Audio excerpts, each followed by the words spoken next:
sound ঠিক আছে কাম না ইসে মত লাগা আরে হেড আমরা গরম হইছে হাইরা দিছে হেড আমরা আগুন হয়ে আছে ওই দেখে ছাতি লই তো ঘুমার রাখতাছি ছাতি লই এলা আগুন হয়ে আছে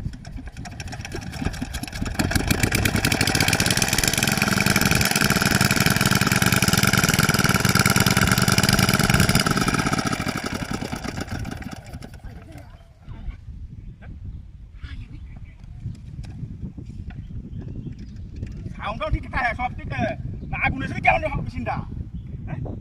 কারণ নাকি তেলও ঠিক আছে ও বাবুরে ও সাথীরা লইয়া এই তো কুমার রাখতাছি সাথীরা লইয়া তো আমি আগুন হয়েছে হ্যাঁ কেটা কি বাহানি দিয়া